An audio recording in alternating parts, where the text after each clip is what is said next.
thank you all for coming. I guess you all watched the weather report, right? So you know what may be coming. So we'll get this one in this morning, and then we'll just see what happens tonight. If we can't do this tonight, Dr. Costco has us on video, so we're good to go. So this is our fifth and final installment of Major World Religions. We're going to be talking about Islam today. Another one of the religions of the Middle East. And one that I think is of interest to a lot of people these days because, we hear and see things about what's going on in the Islamic world all the time. And we in the United States are connected to the Islamic world in a number of ways and have been. So, by way of introduction, first thing I want you to know is that the word Islam itself is actually not a noun. It's based on a verb. And that verb translates into English to accept or to commit or to submit or to surrender. Okay? To accept, commit, submit, or surrender. So, to be a Muslim, to be someone who practices the religion of Islam, is to be one who submits or commits or surrenders his or her life to God, to Allah. Okay, that's what Islam at its root is about. Second point by way of introduction. Islam is a strictly monotheistic religion. Just like Judaism and just like Christianity. The difference between Christianity and Islam is that Christianity is monotheistic. It's also Trinitarian. So there are three persons in one God in Christianity. Not so with Judaism, not so with Islam. There is one God, Allah. Okay? He is the only God. He is the supreme, transcendent God over all of humanity. He is creator, protector, and judge. Third point by way of introduction. The scripture of Islam, and I'll pass it around, is the Quran. So Islam, like Christianity, like Judaism, is a religion of the book. And Muslims follow the Quran. There are other lines of authority that we'll get into, but the Quran is the primary source of life and devotion and faith for Muslims. So I'm started here, Gwen. Notice it's the other way around. Yeah, so it starts in what we consider to be the back. That's because they write. It goes goes from right to left. Yeah. And the fourth point, the messenger of Islam is Muhammad. Muhammad is the transmitter of the message of Allah, but he is in no way its founder. He never said, I am founding a new religion. Islam is a religion of Allah. It is a religion of God. He is merely the messenger, the prophet. And so there has never been an attempt to divinize Muhammad, as was the case, with some of the other religions. Muhammad is considered the last and the greatest prophet of Allah. But there have been others. Abraham, Moses, Jesus, were prophets of Allah. But prophets only. All right. So now let's go back before the pre-phase, phase 1, which I've gone through each of these in each of the religions that I've talked about. So Islam began or grew out of the soil of the Arabian Peninsula, and you can see this is some of the Arabian Peninsula. Okay, it goes all over that way.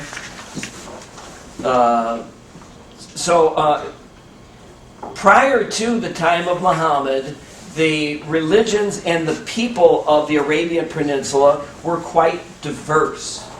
So there were Semitic people, Ethiopian people, Sumerian people, Babylonians, Persians, and Egyptian influences. All of those played into the stew that would become Islam. Right? I have a question. Uh-huh. Were those culturally diverse groups practicing different religions? Yeah, well, I don't know about Hinduism, but they were practicing, their religion was quite local and tribal. And there was a mixing of these different religions. Yeah, like we've talked in the past.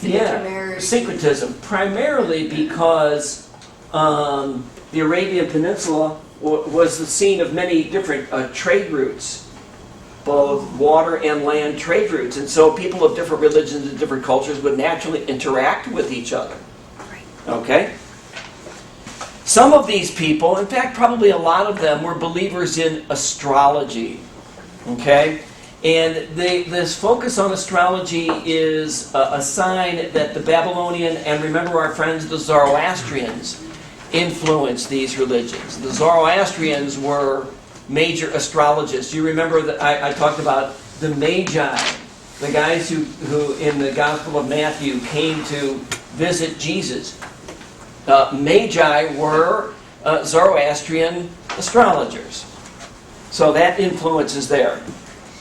Some of these people in the Arabian Peninsula, not many of them, but some of them were monotheists, which was a reflection of both Jewish and Christian influences. So you have the Zoroastrian, the Jewish, and the Christian influence on the pre-Islamic religion of the Arabian Peninsula.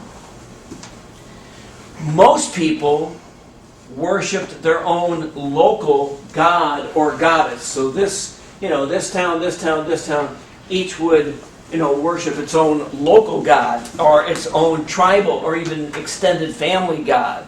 Okay? One of these local gods went by the name of Allah. He was a creator god, a transcendent god. He was the god of the Quraysh people. Quraysh, the Quraysh people. And that was Muhammad's tribe.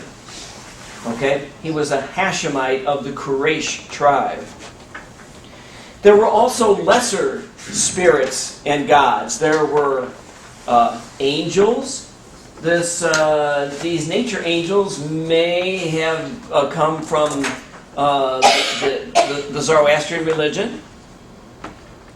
There were also both friendly and demonic spirits in nature. Again, in the rocks, in the water, in the sand, in the wind, all of that. Okay, and there were these friendly and demonic spirits called jinn, Jinn. Okay. There were also another type of these nature gods or divinities or spirits were called ghouls. We know what that word means. If somebody is ghoulish, that means they're morbid or whatever. So the ghouls were grave robbers and they were eaters of human flesh. You did not want to come across a ghoul. That was not good for you. Okay? So, again, we're talking about the pre-Islamic religion, the pre-Islamic religion of the Arabian Peninsula. An important city, even before the time of Muhammad, was Mecca. You'll sometimes see it Makkah, but so here it is. Okay. Mark, I got a quick. I'm confused a little bit. They never called it Islam until Muhammad. That's right. It was not called Islam until the time of Muhammad. We'll see that what he did. Well, we'll see. What he did was bring together some of the religious traditions of these different tribes, and also exclude some of their religious traditions. Some of what had been going on, Muhammad found to be repulsive, and so he, got those, or worked to get those traditions out of, or those practices out of Islam. Okay? So Mecca was thought to have been founded by Ishmael. And who is Ishmael? Ishmael is the older son by Abraham and Abraham's slave girl Hagar. So both Muslims and Jews trace their origin to Abraham. Muslims through Ishmael, the Jewish people through Isaac. Okay? Does that mean that Hagar, when she fled, right, Abraham's wife, she went to Mecca? I don't know. There may be a legend to that effect, but I'm not sure. There might be a folk tale to that effect. I just don't know. Yeah. So Mecca also was the site of a monument called the Kaaba, K-A''B-A. The Kaaba was a long-standing monument, and what made it that was that it was the site where a meteorite once hit the earth. Now you can imagine you're in the ancient world and a meteorite strikes in your neighborhood. You're like, wow, this is big, okay? This is a major event. So that meteorite was called, quote, the black stone that fell from heaven in the days of Adam.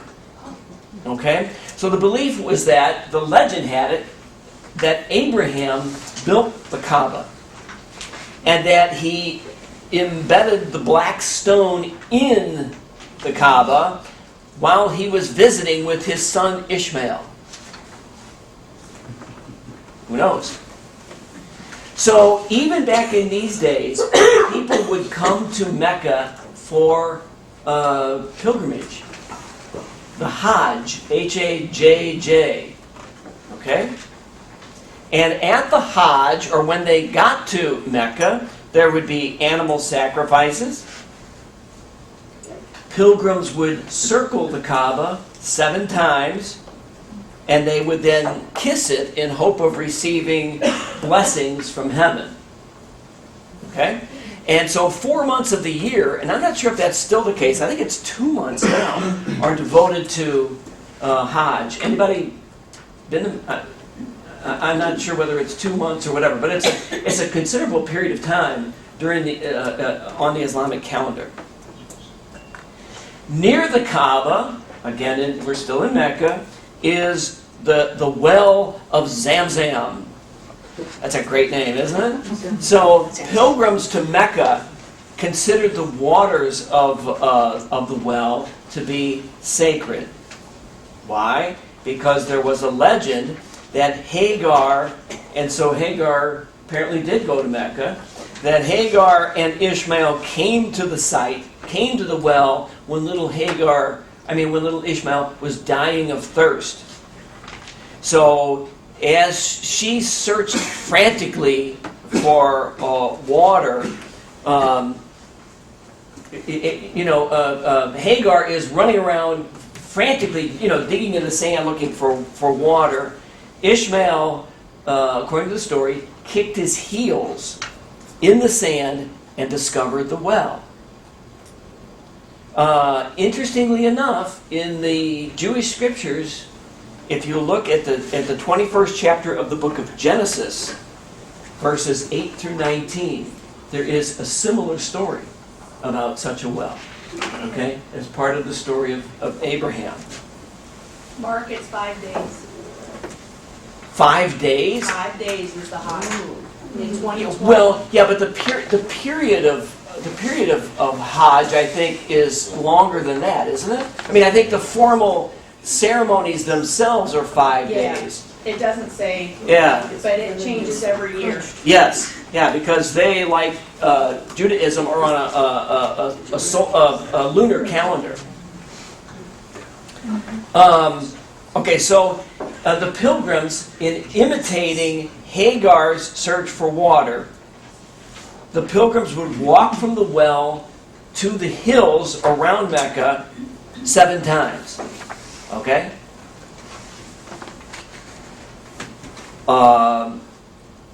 Because Mecca was considered a sacred city, and because you had people of, these different places who may not have liked each other, all coming to the same place, when you got to Mecca, you were expected to disarm. You were expected to leave your weapons behind.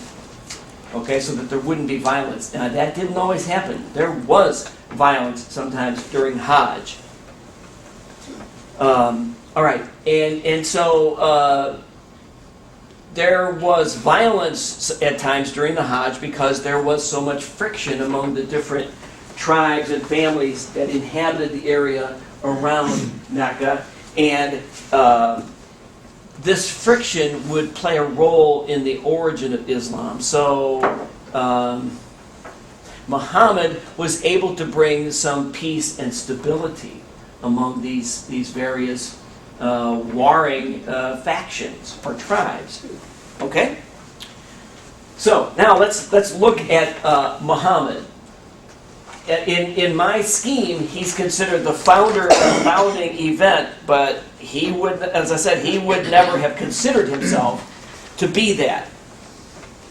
So Muhammad is from the clan of Hashim. He's a Hashemite, and the tribe of Quraysh. His parents were both dead by the time he reached the age of 6. And so Muhammad grew up in poverty. He was raised by a grandfather and by an uncle. He practiced the religion of Mecca. He grew up around Mecca. But as he grew older, he became increasingly critical of the Meccan religion. He did not like its polytheism. He was a monotheist. He didn't like all the nature worship, all the nature gods and spirits and all that. He thought that he was a very conservative guy. He did not like the drinking and the gambling and dancing among the people of, maybe he was a Baptist. I don't know. One of the things he really did not like, and this was a custom, if a particular tribe or family was in economic trouble or experiencing drought or famine or something like that, it was considered by many of them okay to, if you had a daughter, if a woman gave birth to a daughter that she did not want, you could take them out into the desert and bury that child alive. Okay? Muhammad was appalled by that custom. Okay? He also did not like the violence that broke out in Mecca during the Hajj. Okay? So you can see that his early life kind of prepared him for what Islam would later become in some ways. He also learned about Christianity and Judaism as, traders would come through. So he was familiar with both Christianity and Judaism. Eventually he married a wealthy widow named Khadijah. And his wife, Khadijah, encouraged his religious interest. I guess, because she was wealthy, he had the leisure time to be able to reflect on religion. They had 2 sons who died in infancy, but they had 4 daughters. And the men that those daughters eventually married would become associates of Muhammad. They would become some of his earliest followers. So then he experienced his religious awakening. For him, it was about at the age of 40. He not suddenly, but I'm sure that, all of his thinking came to a head as he became focused on the one true God, the prophets, the last judgment, and eternal punishment by fire. I think, here's a quick little historical parallel. Martin Luther seems to have been troubled by the same things. Martin Luther was deeply anxious and concerned about his eternal salvation, that he was not worthy. Apparently Muhammad went through some of the same kind of doubts. So Muhammad wanders off into the desert to, ponder all of these things.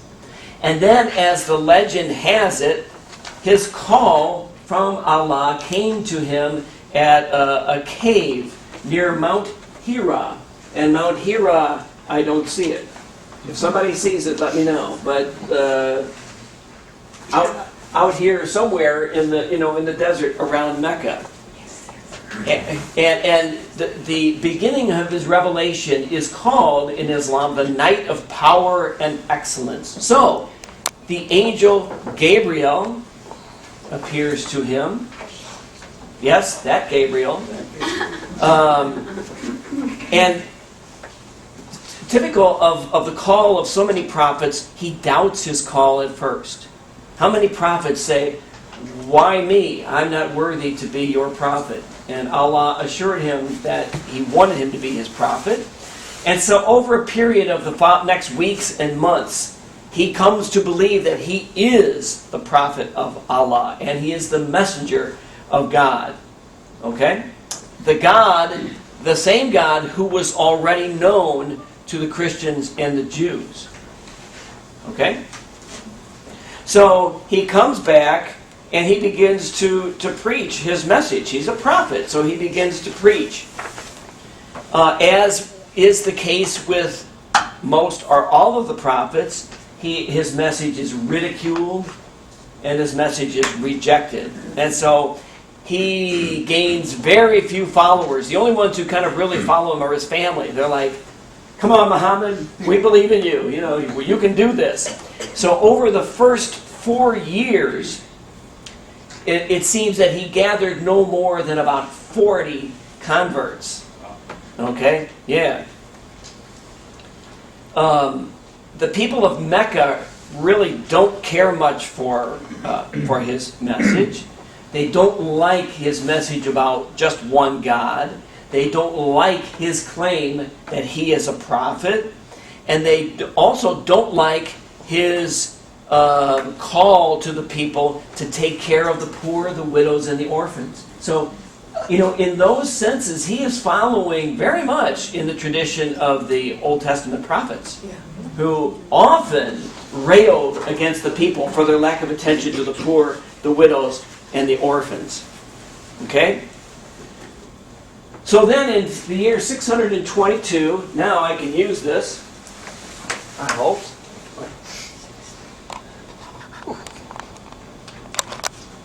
He escapes. He's been, because he's being rejected and ridiculed and threatened in Mecca, he escapes. And he goes to this town here, which here is called Medina. It was before that called Yathrib, Yathrib.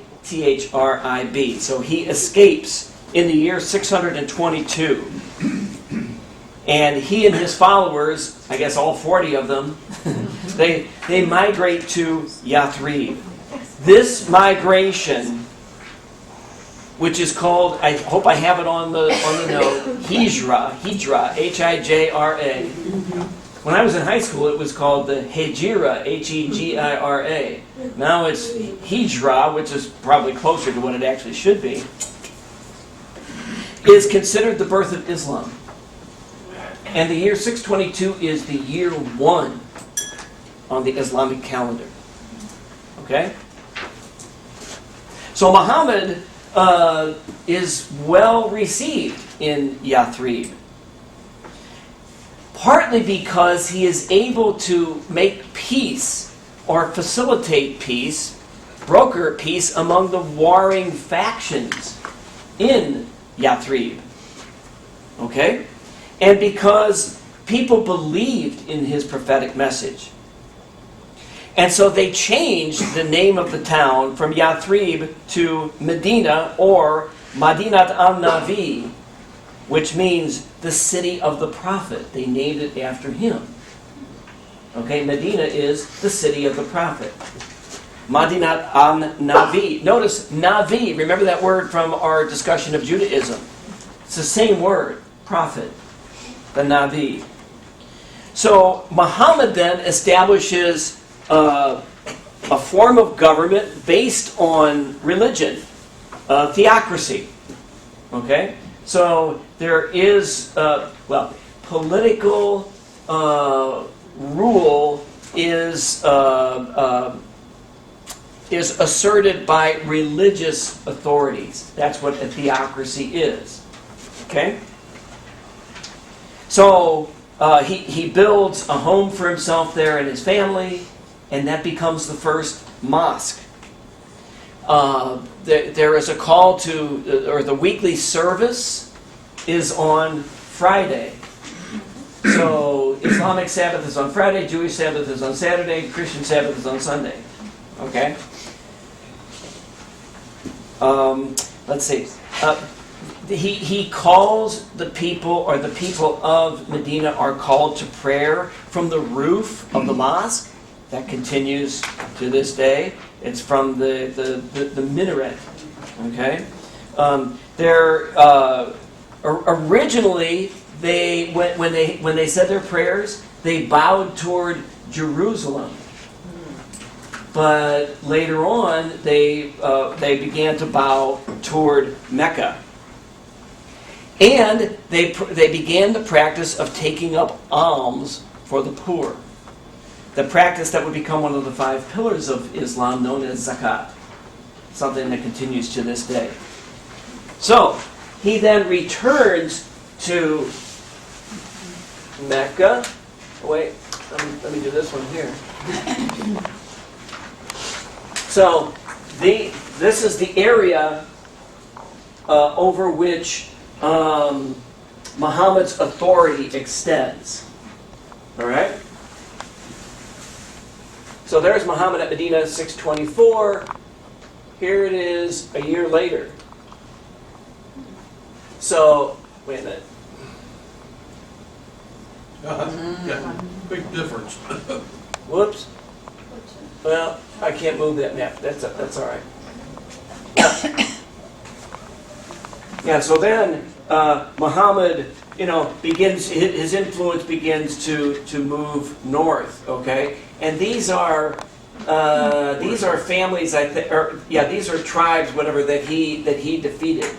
So there is the famous Battle of the Trench, okay, which was part of his offensive against Mecca.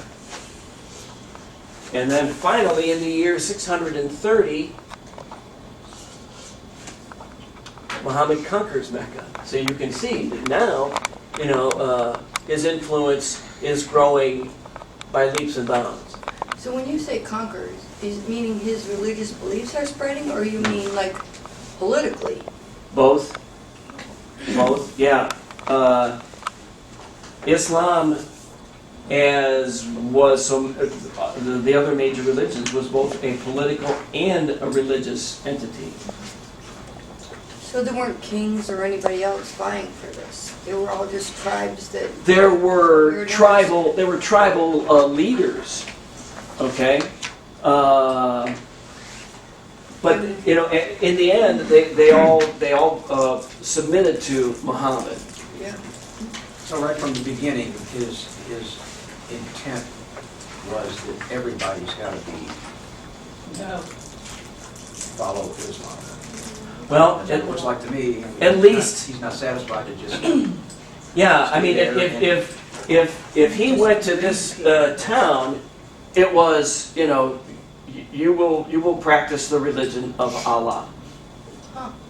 So yeah, there is political intent, but there's also, I don't want to make Muhammad out to be some kind of bloodthirsty tyrant. Kind of sounds like. There, well, but there is the assertion of, there's the assertion of political authority, but, you know, politics and religion were hand in hand. But he At- didn't at convince this time. people with just words. He didn't convince people with just words. No, there was warfare. Right. There was warfare. I mean, but do keep in mind, that, I mean, Christianity spread partly through warfare. So it's not like Islam is unique in that regard. But yeah, Allison. I was gonna say, in the beginning, it was not it's not like Islam now believes that everyone needs to be Muslim. Right. He truly believed that Jews and Christians were people of the book.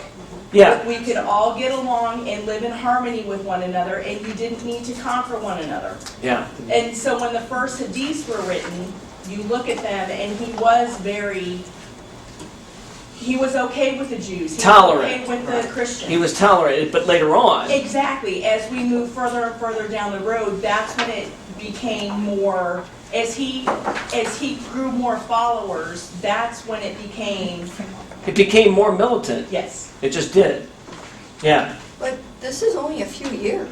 Yeah, this is just a few years. 622 to 5 years? I mean, he must have grown more militant pretty quickly. Well, Probably was his people. He There we is- go. Probably the people. yeah, I mean, you know, so there were battles. There were battles, you know, involved in this. But his intent is to spread, you know, to spread his faith. So at that time, when this is going on, were the neighboring cities and all the other people there, were they intolerant of his religion? Is that why he became militant, or Yeah. just the other way around? He said, No, well, it was probably both ways, but yeah, the people who he encountered did not want to go in his direction. but I mean, But he either through warfare or just the influence of his ideas convinced them that they should adopt the religion of Islam. I'm not very convinced that Yeah, oh they're yeah. not militant right from the get-go, you know? Well, but like Allison said, he was tolerant of other religions. It seemed like. And we'll see after his death that his successors were not as tolerant of other religions. We'll see as it evolves. Yeah, John? I think we have to keep in mind that, again, there's no separation between government, politics, and religion. So when we say he's spreading it, it's really he's spreading the rules to conform with society, right? Yeah. Which is religion and government together. Religion and government were hand in hand. Religion and government were hand in hand in Judaism at this time. Religion and government were hand in hand in Christianity. Yes, but That's the way it worked. The idea of the separation of religion and government is a relatively new idea. In the 17th century, King Louis XIV believed that his power to rule over France came from God. Right? It was what was called divine right monarchy. So it was John Locke and Rousseau who said no, the source of authority is not the source of authority to rule does not come from God. It comes from the people. That's what we believe in. Okay, but that's a relatively new idea in the history of political philosophy. That's relatively new. Wow, we're covering a lot of ground here, but that's good. I like the questions. So then I said he returns to Mecca. He goes to war with them, and eventually by the year 630 he conquers Mecca. One thing, that I read in a number of places is that after he defeats the Meccans, he treats them fairly. It's not like he, gets out the guillotine or, chops off a bunch of heads or anything like that. He treats them fairly after he conquers them. when he does conquer Mecca, one of the first things that he does is he goes to the Kaaba to honor the black stone. But what he also does is he does away with all of the other gods who are honored there except for Allah. So then after this time, he continues to consolidate his authority and the authority of Allah, if you will. And so, a lot of the Arabian Peninsula is unified and peaceful because of Muhammad. And then in 632, he dies pretty suddenly at the age of 62 from some kind of illness. I was never able to determine what he actually had. So then there is the question of who's next? Now we have lost the prophet. We've lost our leader. Now what? So the tribes, in the aftermath of Muhammad's death, the tribes that were part of his religion almost split up. And so they pick as a kind of a consensus candidate or compromise candidate a guy by the name of Abu Bakr, and he is the first caliph. Okay, so there was a caliphate for a brief period of time within Islam. He's not family. He is not family. Okay, and that will become a great source of disunity and friction.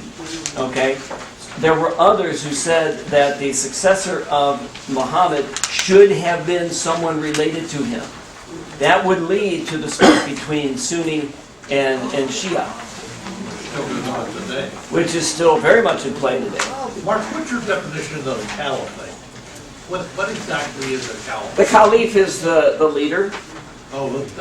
Yeah, the caliph is the head person. Is he also a priest? No, there is no priesthood. There is no priesthood. There is no priesthood in Islam. So he has to be both. There are, imams. There are, and I'm not sure how one becomes one. Whether it's by training or whether it's a strictly, by you feel called. Do you know, Allison, how the imams? I think a lot of it depends on where you're at. Yeah. If you're talking about the tribes of Afghanistan, it is your elder, it is Yeah. the statesman. It's a more charismatic kind of call. Yes, and if you are in Egypt and that kind of stuff, it is a scholarly Yeah. type. So that's one thing to understand about Islam. It is different in the different countries in which it's practiced. In fact, in some ways, it's quite a bit different. There are some things that hold it together, but in many ways, it's quite a bit different. But I get ahead of myself. So then let's talk about the spread of Islam after Muhammad. Hey, Mark. Uh-huh. Muhammad was married a number of times. My understanding is that he had several wives. And his Okay. favorite wife was the youngest, and she was only like about 12 years old or something like that when Okay. they got married. There was, at another lecture I attended, someone was saying he was a pedophile. Because he Wow. married someone so young. But it was a normal age.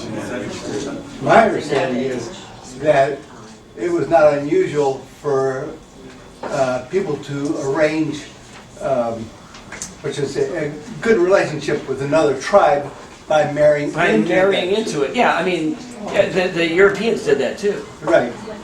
So anyway, I thought, Well, the thing you might about be able to clarify. I just I think based on that, I would not call Muhammad a pedophile. Here's why. if you recall the story of the centurion's son in the gospel that we just read a few days ago, the centurion's daughter. It's in the Gospel of Mark. The story specifically says the daughter is 12.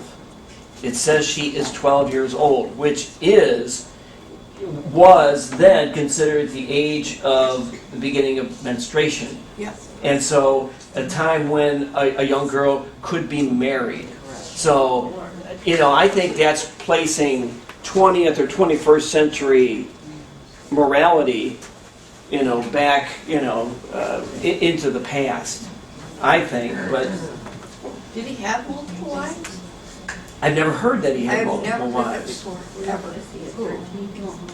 I never heard that Muhammad had multiple wives. It may be true. I'd have to look it up. Okay. It would be a real easy way to get tribal, It would not have been. It wouldn't surprise me. yeah. It would not surprise me. Marriage, yeah. Okay. So, the first caliph is this guy, Abu Bakr. He only is in charge for 1 year, but he unites the Arab tribes even more, and he prepares them to kind of push out into the outside world. The second caliph is Umar.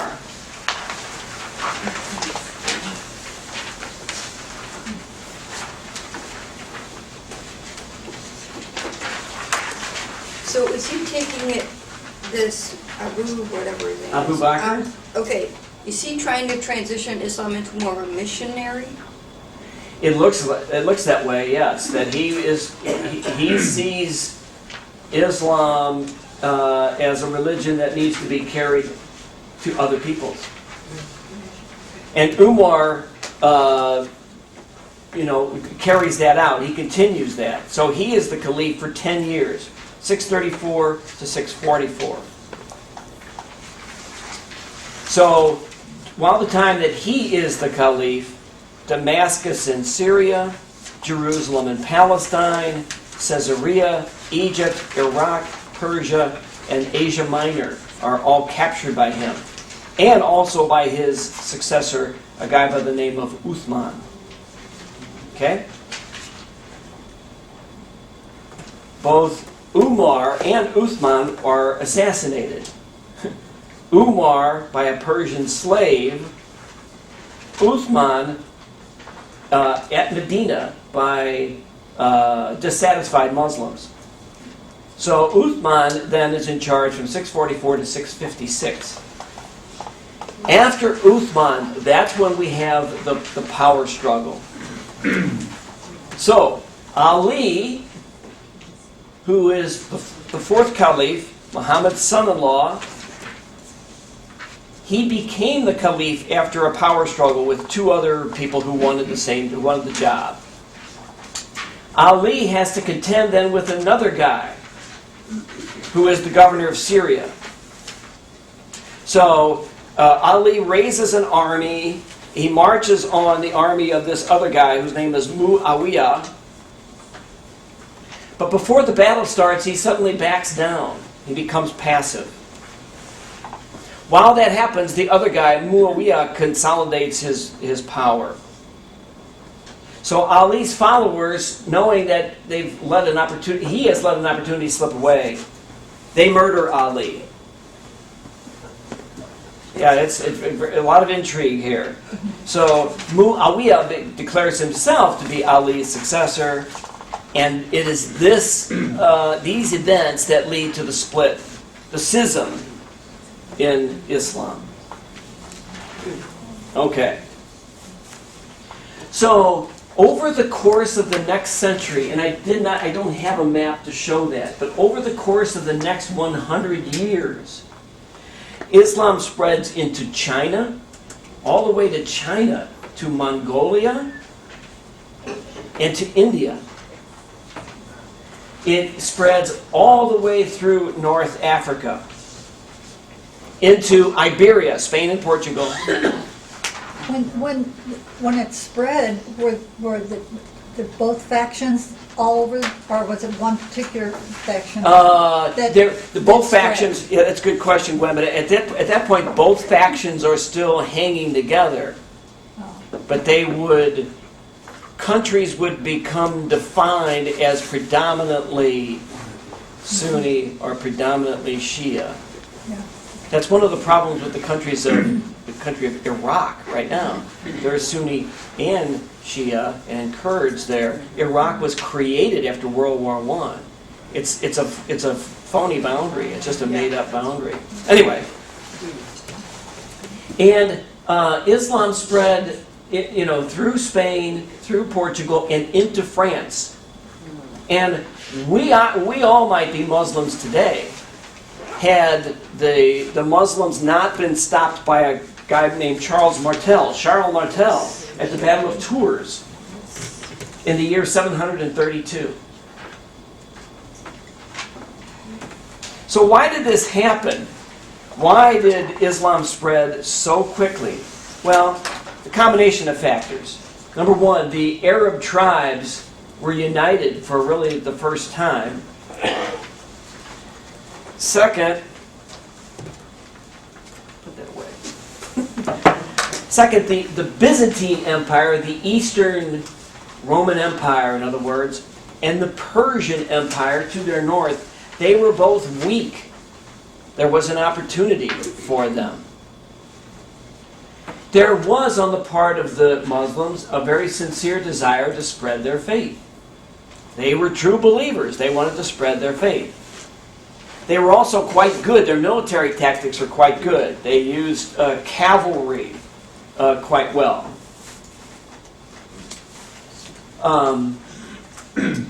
The lands that they conquered had greater wealth than the wealth that they had in the Arabian Peninsula, and so the Muslim soldiers were told that when they won in battle, they could keep 4/5 of whatever they got. The spoils of war, the booty of war, so to speak, okay? And there was also preached to them the belief that if they died in battle, they would go straight to paradise. So there's a combination of factors, both social, political, religious, personal, that motivated them to spread Islam so far, so quickly. Okay? Yeah, Joe? So when you say spread, you meant by military force? Primarily by military force, yeah. Yeah.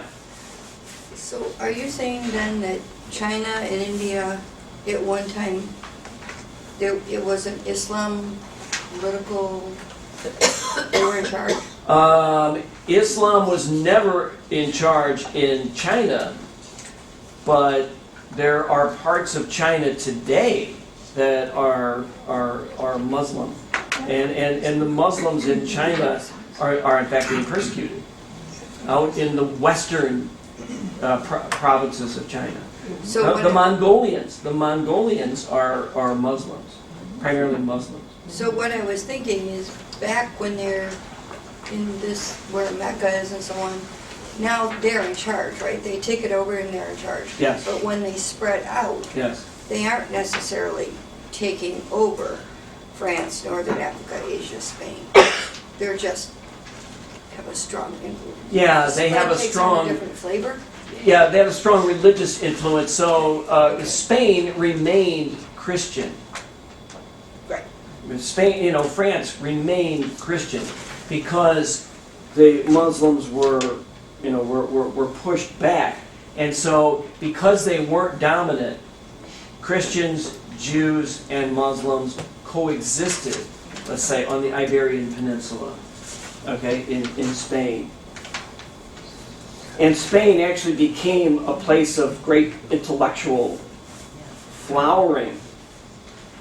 One of the debts that Western culture or Western civilization owes to the Muslims was the preservation of the works of Aristotle.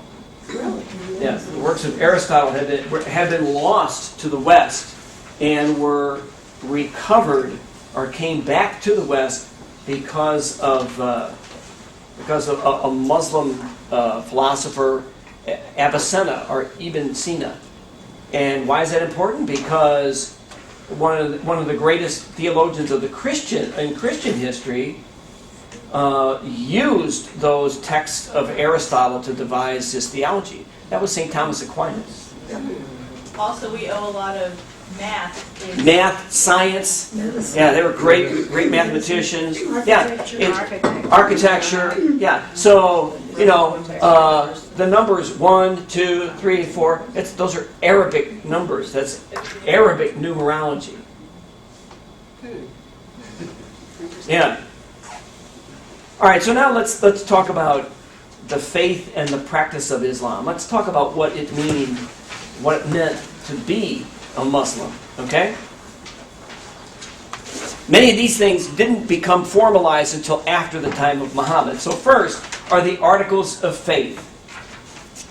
Iman. I have that, I think, in the note. So, first article of faith. La ilaha illa Allah. The oneness of God. There is no God but God. There is no God but Allah. Allah is all-powerful. Allah is all-knowing. He is the creator. He is the judge of all of humanity. This is the most important element in the Islamic creed. Okay? Mark, how do they equivocate that with the Christian God? Do they consider it to be the same? Same God. God. Pardon? Same God. Same God. Yeah. Muhammad saw no discrepancy between the God of Christianity, Judaism, and Islam. Okay, but Mark, then is Iman and Pope the same? No, Iman are the articles of faith, kind of the creed. Oh, okay. Okay? Okay. Second point, Allah guides His people through His prophet. Notice how Allah is in charge here. Allah guides His people through His prophet, Muhammad. There have been other prophets in the past, I've already mentioned, Abraham, Moses, Jesus, but Muhammad is the last and the greatest of the prophets. But Muhammad is not divine. He is always understood as a human being. God's human messenger. Third point, Allah guides His people through the Quran. The Quran is God's complete and final word to humanity. Just like the Torah is God's complete and final word to humanity. And the Bible is God's complete and final word to humanity. It depends on what your faith is, right? The Quran is infallible. It is incapable of error. It is correct. The belief is that the Jewish and Christian scriptures are genuine, but they have been corrupted because they've been changed by human beings. So they're not absolutely true. Only the Quran is absolutely true. And it is true that the Quran, among the scriptures of the major religions of the Middle East, is the one that has been the least corrupted. Okay? Over the centuries. It has been preserved almost entirely intact. The same cannot be said of the Christian scriptures. Right. Okay?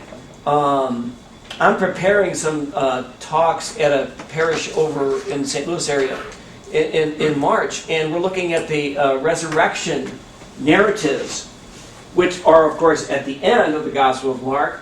The Gospel of Mark has not one, not two, but three endings. Two of which were added a couple of centuries or even later afterwards. So they've been corrupted, if you will. They've been edited. They've been changed. The Gospel of John has two endings. So they're just, both are stuck in there. All right? So there has been there's been a lot of change and even mistakes, errors in the earliest manuscripts, the earliest Christian manuscripts. Same with the Jewish, the manuscripts of the Torah. Not so much, very little. The Quran has been preserved pretty much intact. And I think one of the reasons for that is because no matter where it goes, the official language of the Quran is Arabic. So it's not, there are translations, but it is basically to be understood in its original language of Arabic. Yeah, Dave? What is the status of Christianity at this point? Because he seems to have gone out of his way to deny basic points in Christianity. Like I said, he seems to have been tolerant of Christianity and the Christian God and the Christian scriptures. Those after him became less tolerant of it. And they of them, the Christians became less tolerant of Muslims. Oh, I just wonder whether the Trinity was being particularly emphasized in the Christian church at that time. Yeah, I'm sure it was, because by then you had the Nicene Creed in place. So yeah, by this point, the Nicene Creed is finalized in the year 381. Muhammad comes around in around 630. So it's already well established. Yeah. So How did the Quran come to be written? that's what I was going to ask. Okay, so the story is that Allah dictated the Quran to Muhammad while he was, and then he dictated it to scribes, and that he got it exactly right. So Every single syllable is exactly what God told him. So the Quran was actually written when Muhammad was alive. Yeah. Yes. And so when you said it was actually formalized after Muhammad, the book, the Quran. Well, it's the authority of the Quran was established after the time of Muhammad. Its authority as scripture. So in the Quran there, does it say that everyone on earth should be a Muslim? I don't know. I don't know enough about the Quran to be able to say that one way or the other. Yeah, I know it does. It is like Christianity, one of those religions that believes it is the one true faith. So, what that means to people, people interpret that in different ways. Both Islam both Islam and Christianity have been and are missionary religions.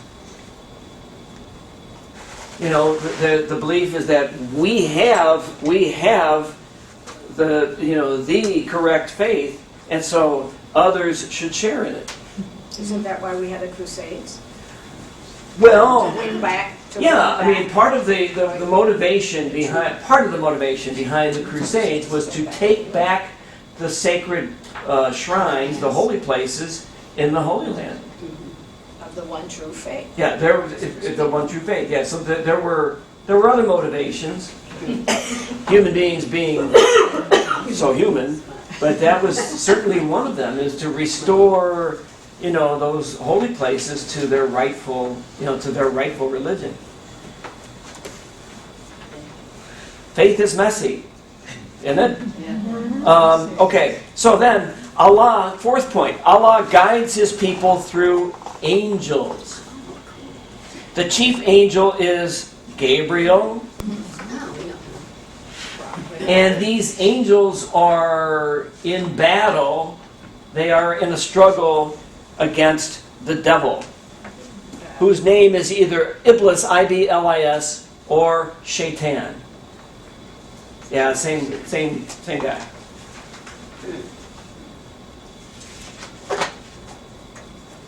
So Fifth point, yeah. because we want to, countries, especially at this time, right? They want to conquer others.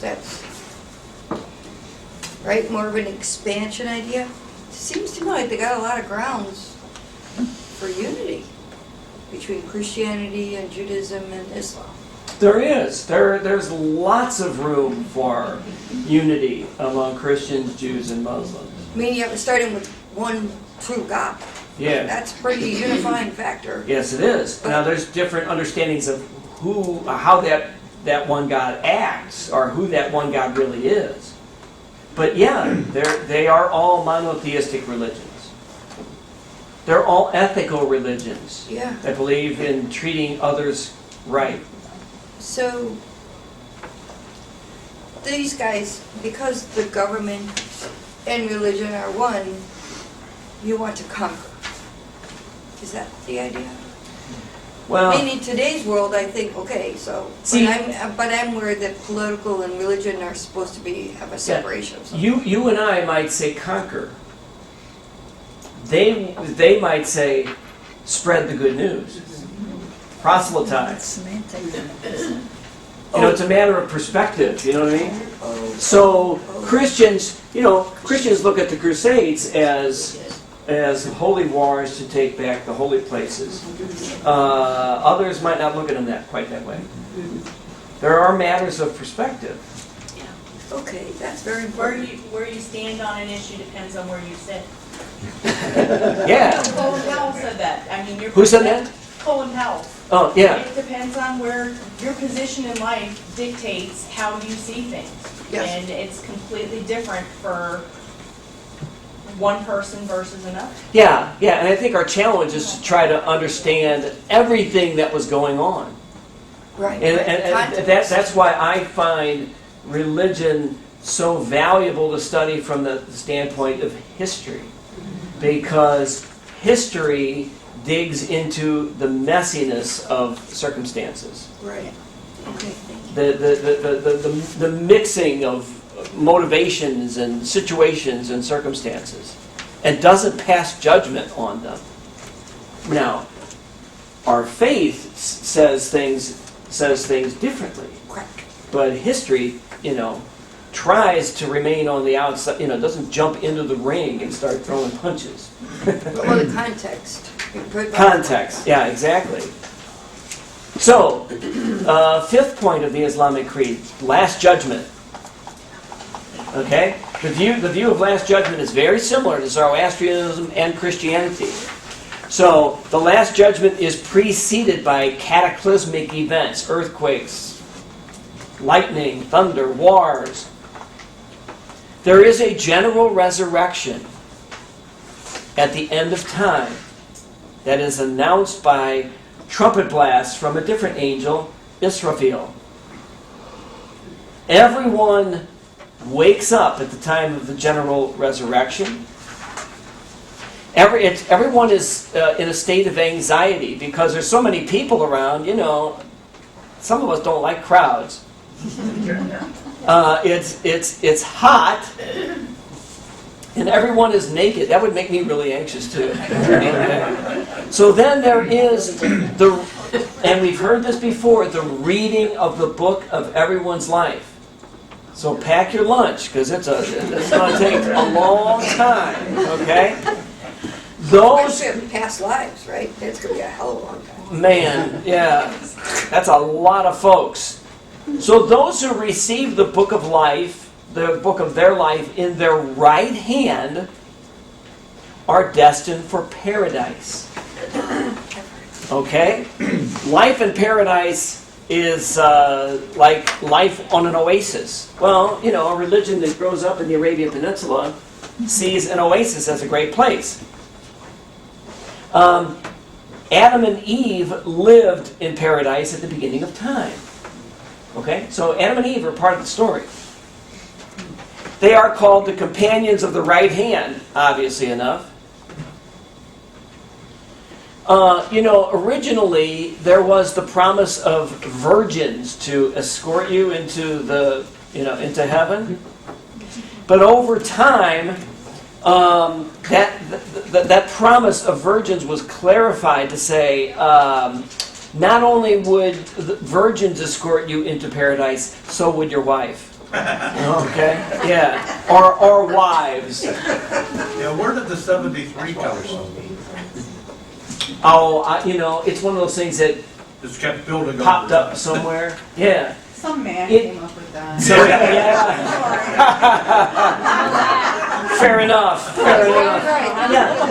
Who could argue with that? Yes. It is interesting that in both Islam and Christianity, the promise of eternal life grew out of a time when martyrdom was a threat. Okay, so in order to, I guess, soften the blow of death as a martyr, there is an afterlife. So it's worth it. It's worth it to suffer martyrdom. Okay. Okay, so then those who receive the book of life in their left hand, you don't want that, they're doomed to hell. They will all be chained together and thrown into boiling water and fire. In Zoroastrianism, remember, it was boiling metal, it was molten metal. These are called the companions of the left hand. Some of these people are sent to hell, but only temporarily. Yes. For purification, kind of a purgatory. Yes. Others are sent to hell forever. Some others go to yet another place, kind of sounds limbo-like, called Al-Araf. They don't deserve paradise, but the mercy of Allah spares them from hell. That is Sounds a little familiar, doesn't it? Okay, so those are the right beliefs. Those are the core beliefs. Then there is right conduct. So the Quran contains comprehensive guidelines for everyday life. Let me read just a little bit of that.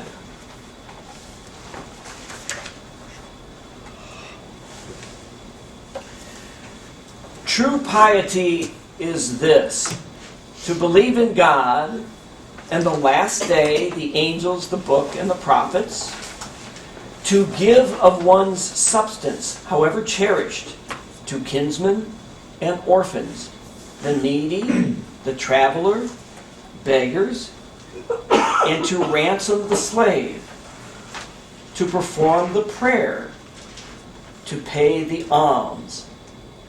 And they who fulfill their covenant when they have engaged in a covenant, in other words, keep your promises, and endure with fortitude misfortune, hardship, and peril.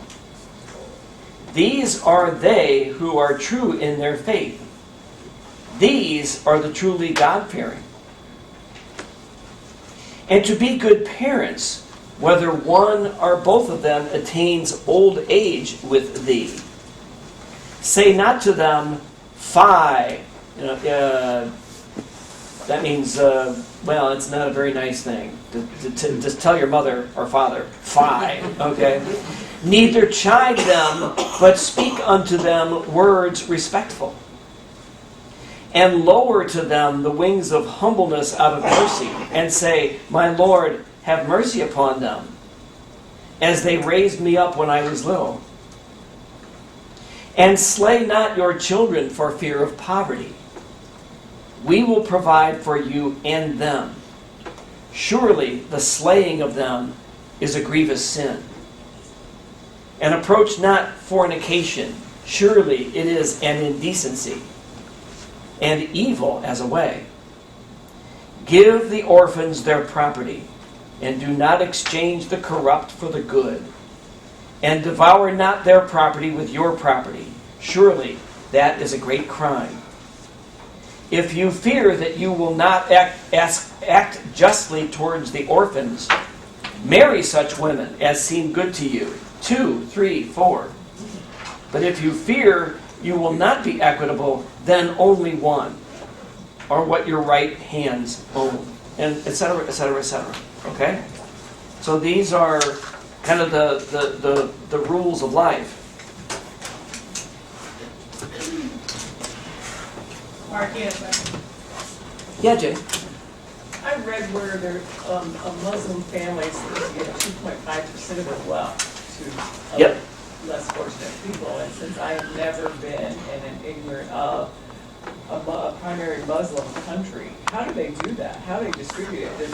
Does one Muslim family just take care of another one? Or, I mean, I've never heard that they'd have. It's right there. It's at the bottom of this page. You. I don't look ahead. I'll get there. I'll get there in about 2-3 minutes. You're right. You're right on target, Jay. You're right. So, the duty of paying the 2.5% is one of the 5 pillars of Islam. Okay, these are the 5 pillars of religious duty. These are not defined in the Quran. Okay, these evolved over time. So the first religious duty, the first of the 5 pillars, is the recitation of the creed. There is no God but God, and Muhammad is his prophet. A Muslim repeats that creed, or is expected to repeat that creed, several times a day. 5 times here. Well, the 5 times of prayer. Oh. Yeah. But you are expected to repeat the creed several times every day, both in prayer and just during the day. Okay? The second duty is prayer. Salat. That's 5 times a day. The ritual, throughout the ritual, the phrase Allah Akbar, God is great, God is the greatest, is repeated often. Okay? The prayers can be said either alone or in congregation.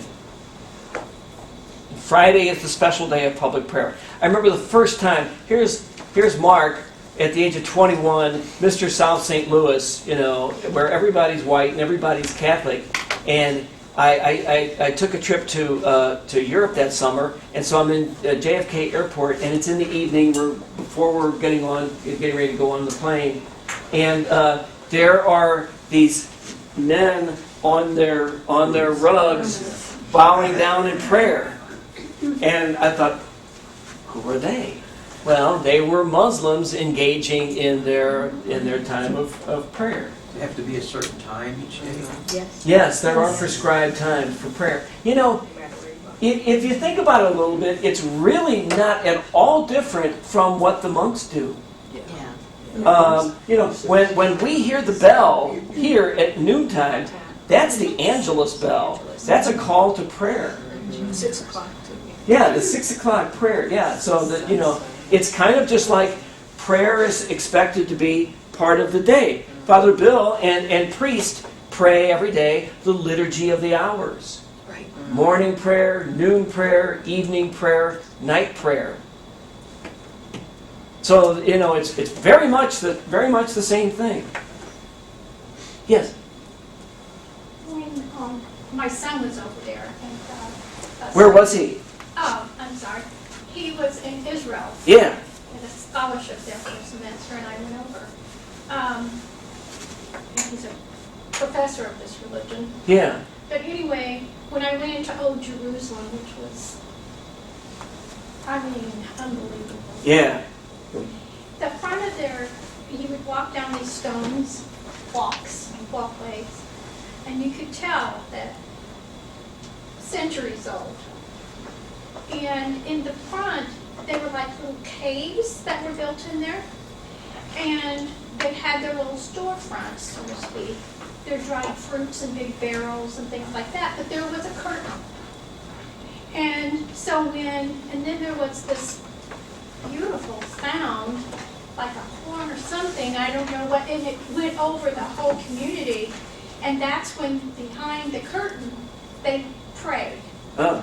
So I heard that all the time. Yeah. And it's just, boy, what an awakening, and I'll never forget it. Yeah. There is a great a great level of devotionalism.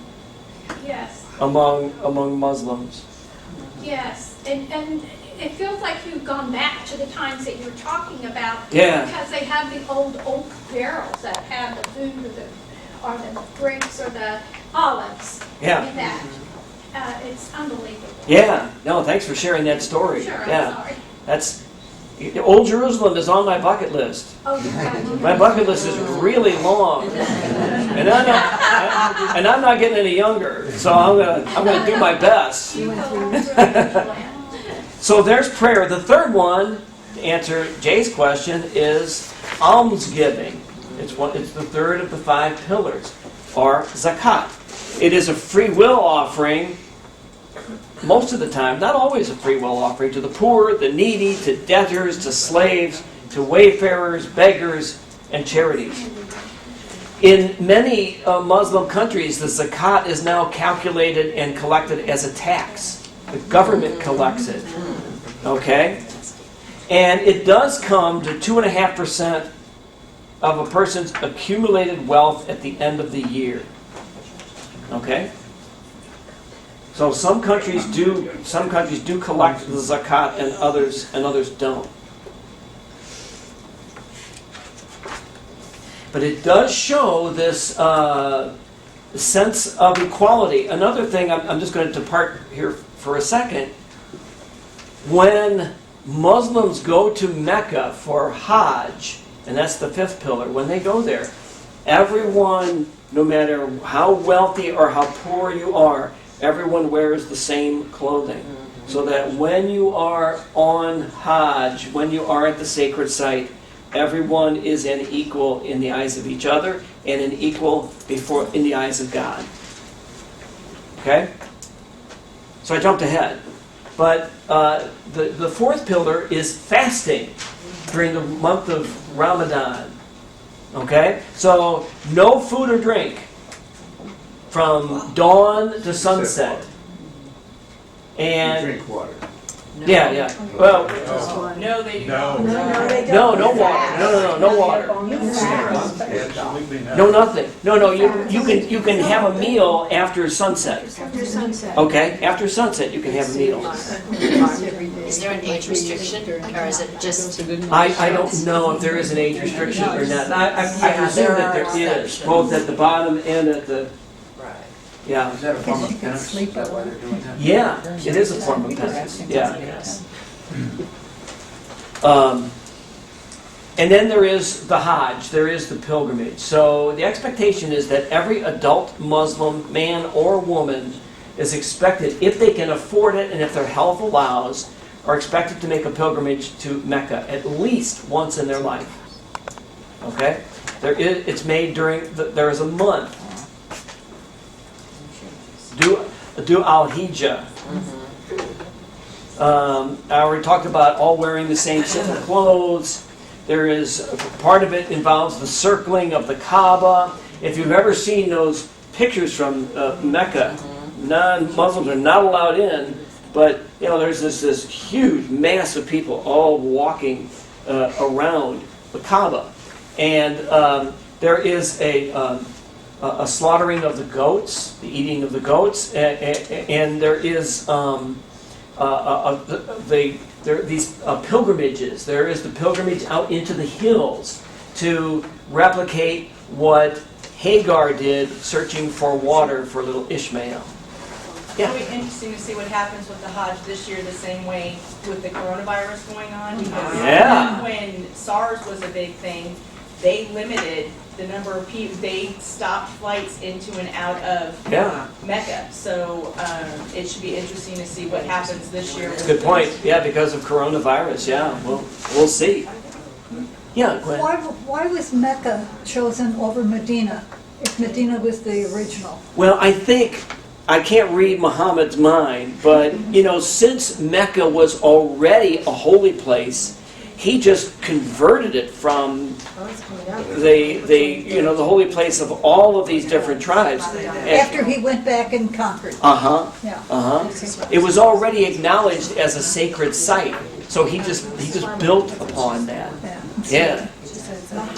With the pilgrimage, with all the Muslims in the Mideast, do they stagger it, or only certain ones go with your sects that are fighting? Yeah, I know sectarianism is a real problem. There is tension between Sunni and Shia. The two young ladies who were here from Afghanistan, for the meal a couple weeks ago said that in Afghanistan there is terrible tension between Sunni and Shia. That they just don't like each other at all. And that it carries all the way over to St. Louis.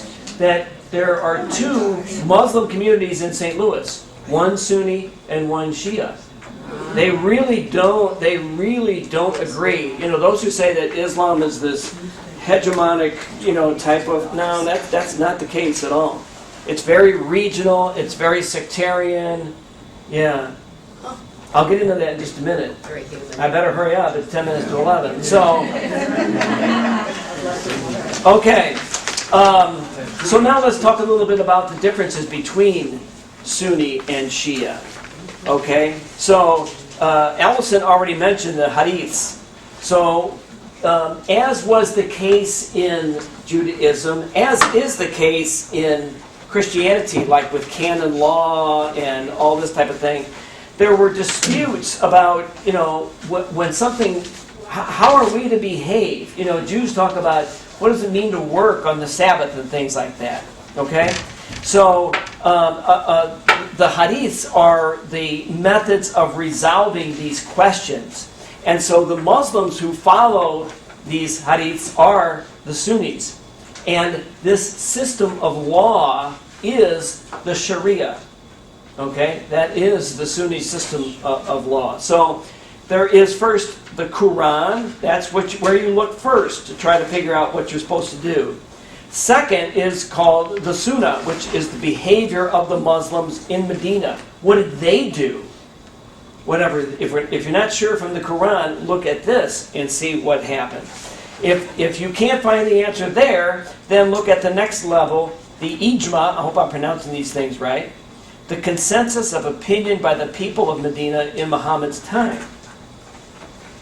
If that doesn't work, then you look at the qiyas, the analogies from the Quran or from precedents set by the Muslims and Medina. So you can see when the importance of their life in Medina was very important to them. That's when they really got themselves organized. So the Sunnis do follow the Quran and the 5 pillars. And they observe the feasts and the festivals of Islam. But they do not believe that the line of succession after Muhammad had to be a relative. Okay? All right. Those who did believe that the successor to Muhammad should be a relative are the Shia.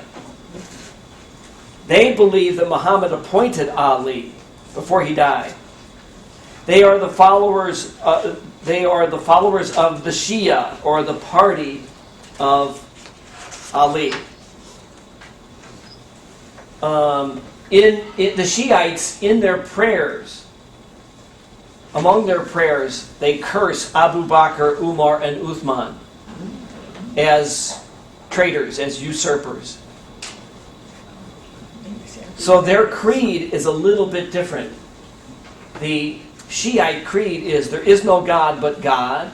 Muhammad is the prophet of God. Ali is the saint of God.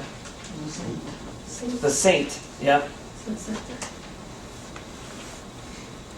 The Shiites, at least some of them, Islam is as diverse as these other religions we've been talking about.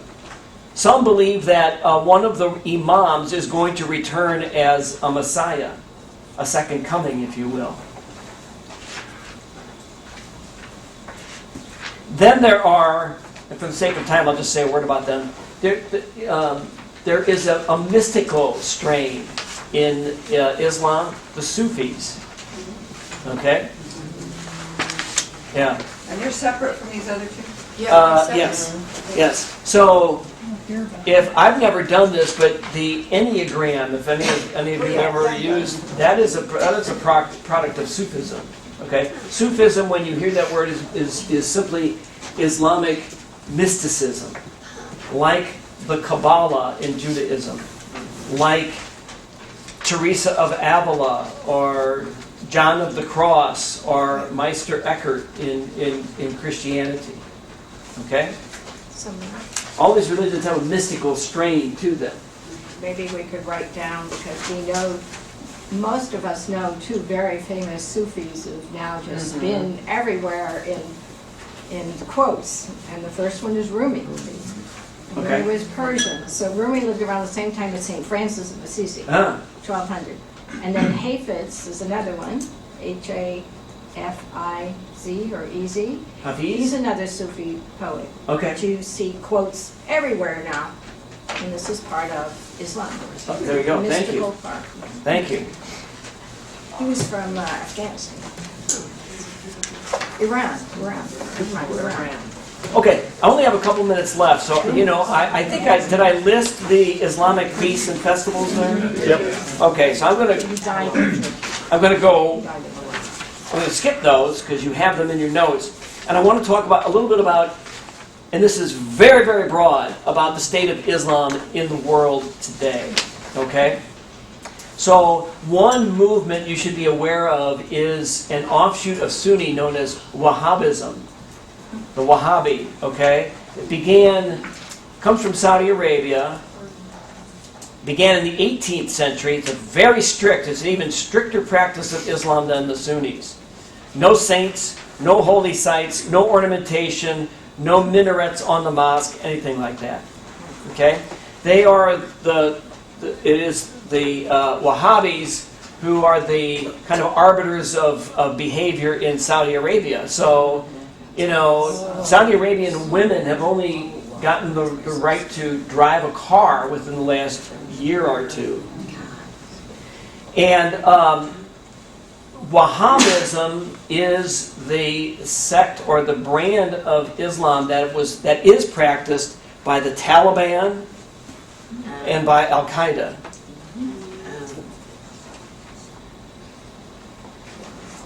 Okay? So very, very strict, maybe, you know, ultra-Orthodox, if you will. Some countries within the Islamic world, like Turkey and Egypt, and the Muslims in India, have become more westernized and modernized. Okay? The thought in those countries is to show that an Islamic nation can also survive in the midst of Western culture and Western, quote, secularism, if you will. Okay? Where the more strict ones, the more strict Muslims, the Wahhabi, you know, some of them actually despise the influence of Western culture. I have heard, and correct me if I'm wrong, that the last straw for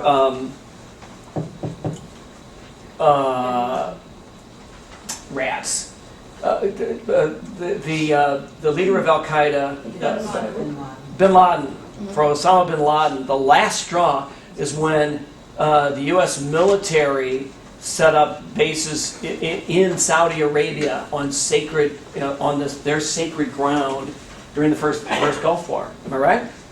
And that was kind of the last straw, that he thought that was a contamination of that holy land by the satanic Western culture. Okay? So, let's see.